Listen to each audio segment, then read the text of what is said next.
সময় দাও দিনী ভাইয়েরা, অপপ্রচার বিশ্লেষণে আপনাদের সাথে আছি আমি আব্দুর রহমান। কিছুক্ষণ পূর্বে আপনারা যে ভিডিও বাতাস দেখতে পেলেন, এটি একটি এমন সংগঠনের নেতার ভিডিও যার কিনা ন্যূনতম এমন জ্ঞান নেই যে কোনটা মিথ্যা ভিডিও, কোনটা সত্য ভিডিও বা কোনটা কাটছাট করা ভিডিও।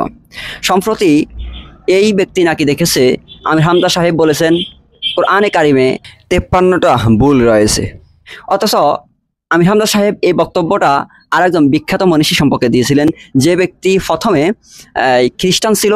কোরআন ব্যক্তি পড়ার পর তার মতে সে কোরআনের 53টা স্থানে প্রশ্ন পেয়েছিল বা তার মতে 53টা স্থানে ভুল রয়েছে, যার পরিপ্রেক্ষিতে ব্যক্তি এই কোরআনের 53টা আয়াত সম্পর্কে চ্যালেঞ্জ করার পর তাকে আমাদের আলেমগণ কোরআনের তাফসির এবং 86টা হাদিস দেওয়ার পর সে ব্যক্তির কোরআনের ওই সমস্ত আয়াতগুলো সম্পর্কে ভুল ভাঙে এবং পরবর্তীতে ব্যক্তি মুসলিমও হয়ে যান। কিন্তু আমির হামজা সাহেবের এই বক্তব্যকে কাট করে বিকৃত করে এই ব্যক্তি যে দৃষ্টতা দেখিয়েছে, যে বেয়াদবিমূলক আচরণ করেছে এবং যে একটা সংগঠনের প্রতি যে মারাত্মক অপবাদ দিয়েছে, তা কখনোই কাম্য নয়।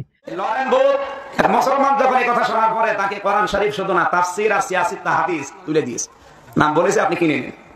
ওগুলো কেনার পরে 3 বছর একাধারে আনাকুম জানাকুম পড়া না, পড়ার মতো পড়িস।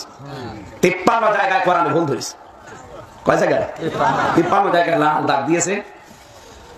53 জায়গায় লাল দাগ দেওয়ার পরে 3 বছর পরে উনি মুসলমান হয়ে গেলেন। সাংবাদিকরা জিজ্ঞাসা করছে আপনি পৃথিবীতে প্রায় 4,500 ধর্ম আছে আর আপনি নিজে একজন খ্রিস্টান, আর দুনিয়ায় যত বেশি মানুষ বাস করে খ্রিস্টান ধর্মে। কোন ধর্মে? 810 কোটি মানুষ এই দুনিয়ায়, এখন সবচাইতে বেশি মানুষ বাস করে খ্রিস্টান ধর্মে। এরপরে পজিশনে আমরা আছি, মুসলমান দ্বিতীয় অবস্থানে 175 কোটি। এরপরে অন্যান্য জাতিরা আছে, তা আপনি তো 1 নম্বরে আছেন, এরপরে আবার মুসলমান হলেন কেন? লয়েবত বলছে দেখো আমি 3 বছর কোরআন আর এই 86টা হাদিস গুলো পড়ার পরে 53 জায়গায় আমি কোরআনে লাল দাগ দিয়েছিলাম যে কোরআনে ভুল ধরা পড়েছে, কিন্তু আল্লাহর ইশারা আছে আয়াতে ভুল ধরি। দেখি তারপরে আয়াতে আল্লাহ ওই জবাব 1,500 বছর আগে দিয়ে দিয়েছে।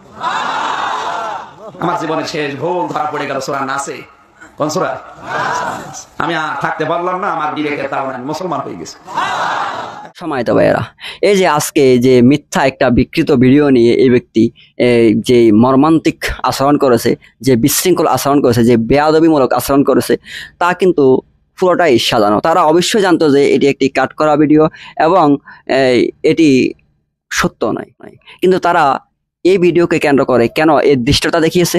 এই দৃষ্টতা দেখানোর মূল কারণ হচ্ছে গিয়ে ইসলামকে তারা রাষ্ট্রে দেখতে চায় না। কারণ ইসলাম যখন রাষ্ট্রে চলে আসবে তখন তাদের যে সন্ত্রাসী, তাদের চাঁদাবাজি, তাদের যে মানুষের সম্পদ দখল, তাদের যে রাহাজানি, তাদের যে অপতৎপরতা, তাদের যেই বিশৃঙ্খল ভাষা, সেগুলো কখনো তারা আর দিতে পারবে না। সুতরাং ইসলাম যদি ক্ষমতায় আসে, তার জন্য এই আলেমরাই, এই ইসলামী দলগুলাই তাদের সবচেয়ে বড় প্রতিবন্ধকতা সৃষ্টি করবে। সুতরাং ইসলামী দলদেরকে, ইসলামী দলের প্রার্থীদেরকে কিভাবে বিকৃত করা যায়, কিভাবে অপপ্রচার করে তাদের মান সম্মান ক্ষুণ্ণ করা যায়, এটাই তাদের মূল উদ্দেশ্য, এটাই তাদের লক্ষ্য। সুতরাং ভাইয়েরা, আপনারা সজাগ থাকবেন, আপনারা কোনো রকমে আপনার বিভ্রান্ত হবেন না, তথ্য যাচাই করবেন, যাচাই করার পর তারপরে তা আপনারা অনলাইন প্ল্যাটফর্মে শেয়ার করবেন। আজকের মতো এ পর্যন্ত। আল্লাহর আইন চাই, সৎ লোকের শাসন চাই। আসসালামু আলাইকুম।